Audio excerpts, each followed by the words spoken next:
Thank you, President. Thank you.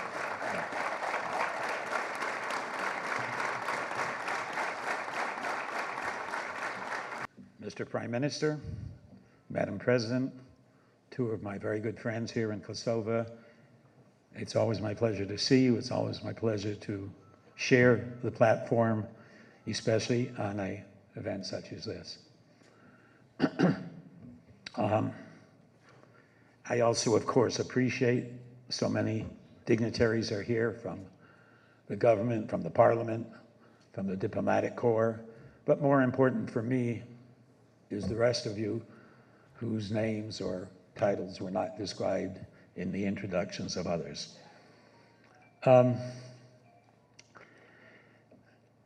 Today is in memory of what happened 26 years ago today in this, what was then a very remote and unheard of village named Reçakun.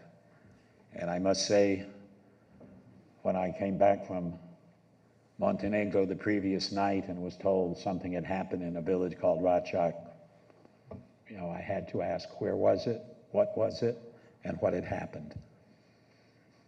I was then, almost by chance, to make the trip to Reçakun the following morning and see what I saw, and that afternoon tell local journalists and the few people who wanted to hear my words just what I had seen, and then what I interpret as had been the cause of that and who had been responsible. That was not a hard speech to make. It was obvious from what I had seen that morning that 45 innocent civilians had been gunned down, had been taken away from the village, men and boys, under the armed escort of Serbian police and Serbian army, and turned up the next day slaughtered. It was very evident what had happened to them, and that was the truth to everyone who was with me on that morning. And I just simply told the world that afternoon what I had seen and who I thought was responsible. That was 26 years ago.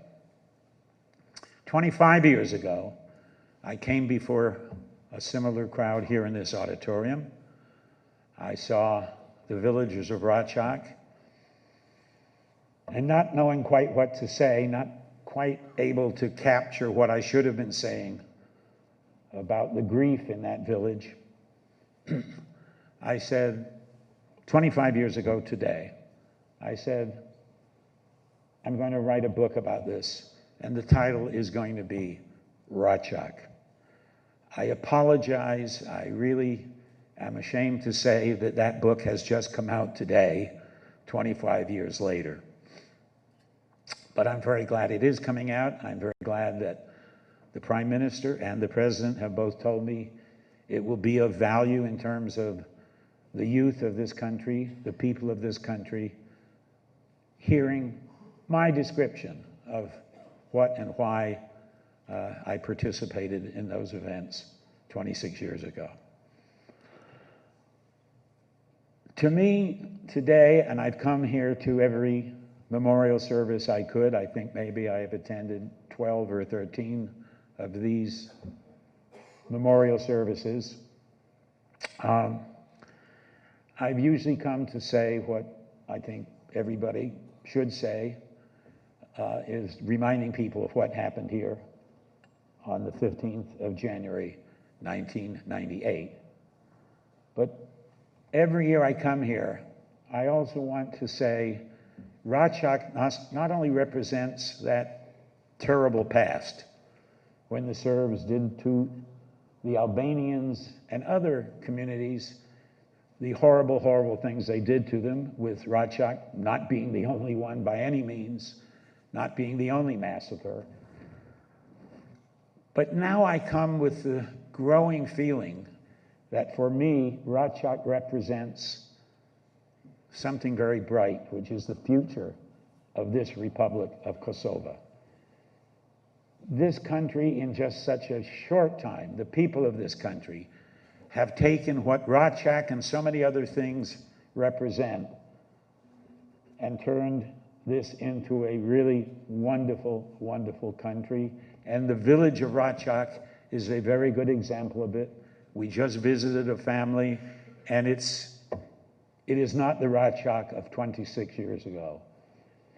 And Kosovo is not the Kosovo of 26 years ago.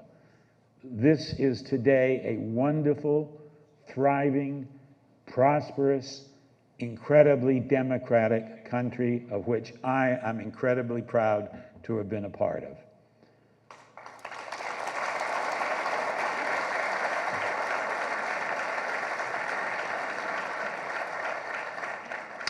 As you all can see, I'm not the William Walker who stood up here 25 years ago, 26 years ago.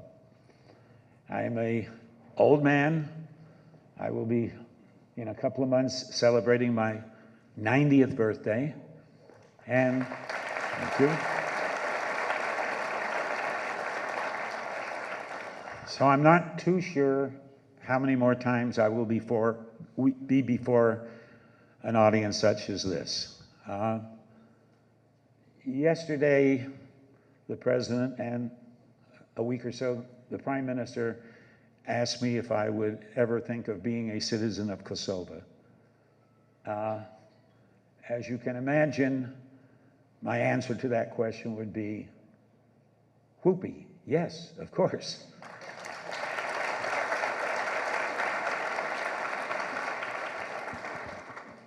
With that in mind, I've got a feeling that the next time you see me before you in Reçakun, I could be in a box, and I would be proud to be buried here in the village of Reçakun.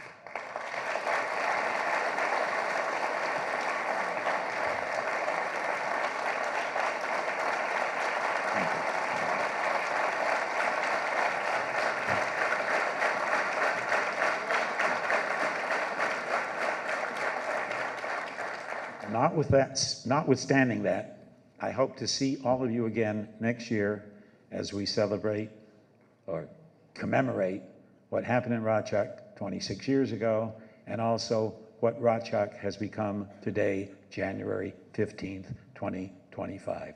Thank you very much.